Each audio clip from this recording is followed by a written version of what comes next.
Brace yourself because today we're going to talk about how to write effective and meaningful jump scares. By the way, my name is Brandon McNulty. I'm the author of Bad Parts, also the author of Entry Wounds, and welcome to my writing channel. One of my subscribers requested a video on jump scares, and since it's almost Halloween, I thought we'd cover them today. We'll discuss what they are, how they work, and I'll give you some tips for writing them. And here's your spoiler warning for today. The stories in red have the heaviest spoilers. But let's start off by answering the question, what is a jump scare? And it's a storytelling technique that's meant to startle the audience or make them jump in their seats. And it involves the sudden appearance of something frightening, and it's often punctuated by a loud and disturbing noise. And usually jump scares are associated with the horror genre, but they can work in other genres as well. Okay, so we've got a definition. Now let's answer the question, why would you want to use jump scares?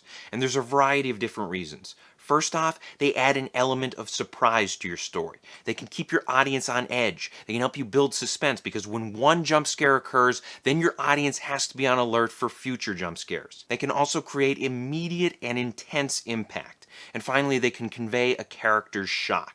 And one thing I want to throw out here is a warning, don't overuse jump scares. If you rely on them too much, they can make the story feel cheap and uninspired. Remember that a jump scare is a technique. It's not a core storytelling element like character, plot, and so on. All right, now let's talk about the two basic types of jump scares. And I'm going to make this very simple. We're going to say that they're expected and unexpected.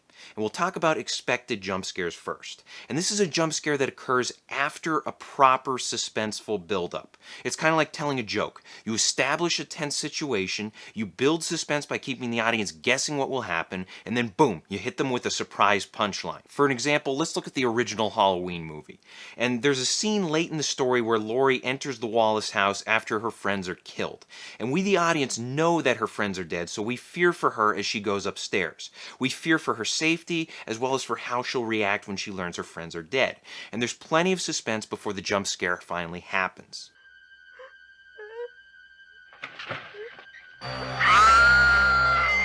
Now, unexpected jump scares lack proper buildup. They are completely abrupt and they come from out of nowhere. And they usually occur in safe environments, and when used properly, these types of scares can not only startle the audience, but they can also convey a character's shock. For instance, in The Dark Knight, there's a scene in the mayor's office where Harvey Dent and the mayor discuss Harvey's plan to clean up Gotham City. It's a low-energy scene, and it's set in a safe place, and this allows for an intense, shocking moment. If they get anything on you, and those criminals are back on the streets, followed swiftly by you and me. In The Ring, there's a scene early on where the main character, Rachel, is discussing her niece's death with the girl's mother. And this is a safe environment, they're in the kitchen, but a momentary flashback creates an unexpected jump scare. Rachel, please.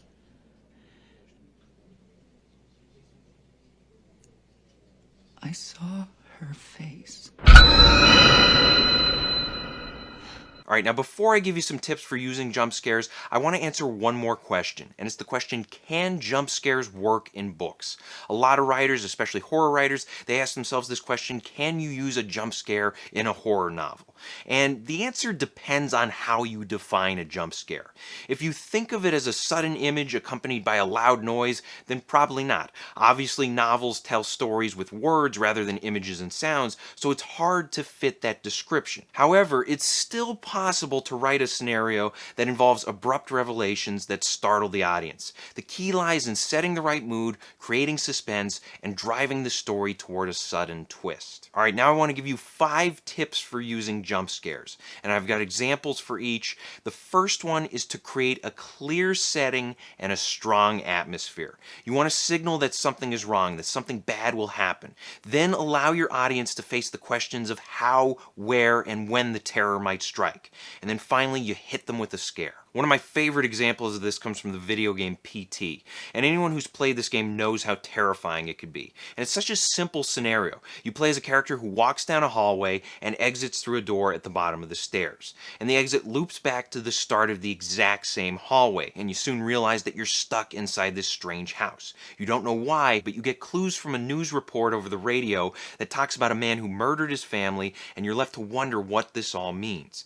And as you make more trips around the loop, the environment environment starts to change. The path itself remains the same, but you hear strange noises, crying babies, and other voices calling out. Lamps start swinging, mysterious things start happening, and every pass through the loop adds to the unease. Everything looks suspicious, and all you can do is wonder when something big will happen. You know it's coming, but you don't know how, where, and when. And all you can do is continue making loop after loop in hopes of solving the mystery. After neighbors called 911, found the father in his car listening to the radio. Several days before the murders, look behind you. I said, look behind you. Like he was chanting some...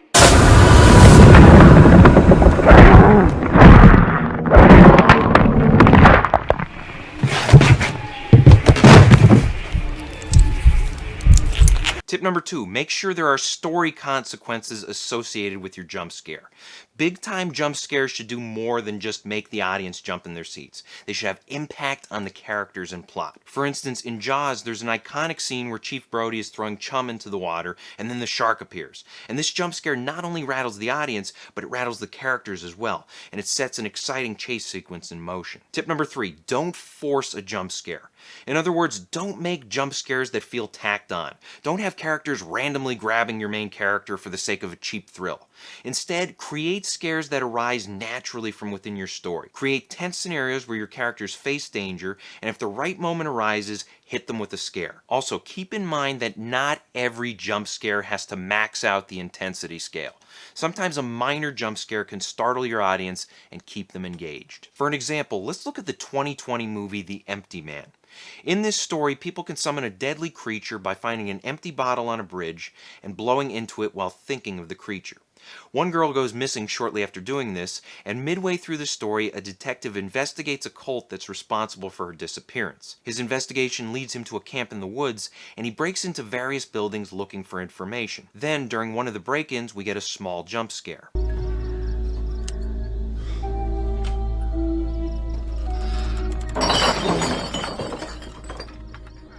And this works because it arises naturally from within the story.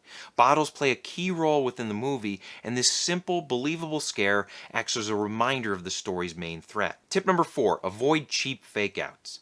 Jump scares can feel manipulative if they exist purely to give the audience a jolt. Sometimes you have scenarios where a character gets tapped on the shoulder and it's played up like this big scare, but ultimately it's a meaningless act. You want to try to avoid using these types of fake-outs. Instead, use a fake-out to create a sense of relief before delivering a true scare. Now, I've talked about the movie It Follows on the channel before, so many of you are familiar with it, but just in case you're not, it's about a ghost that acts like a haunted STD. It goes around chasing its victim relentlessly until the victim either dies or passes on the curse. And in the middle of the movie, the main character is attacked while at home with her friends. This kicks off a sequence where she rushes upstairs and locks herself in a room. She and her friends brace for the worst until this happens. Yara? Yeah. Don't open the door! See? Everything's okay. And this particular fake out works because it causes the audience and the characters to let their guard down. Then when the true threat arrives, the scare is even more intense. And then tip number 5 is the anti-jump scare. And sometimes you can create terror by withholding a jump scare. And in order to do this, you need to establish a dangerous atmosphere, signal the possibility of a jump scare, and torture the audience by not releasing the tension. A great example of this comes from Alien. And near the end of the movie, there's a sequence where Ellen Ripley needs to evacuate the ship. And once she triggers the self-destruct program, she rushes down a corridor toward the escape pod.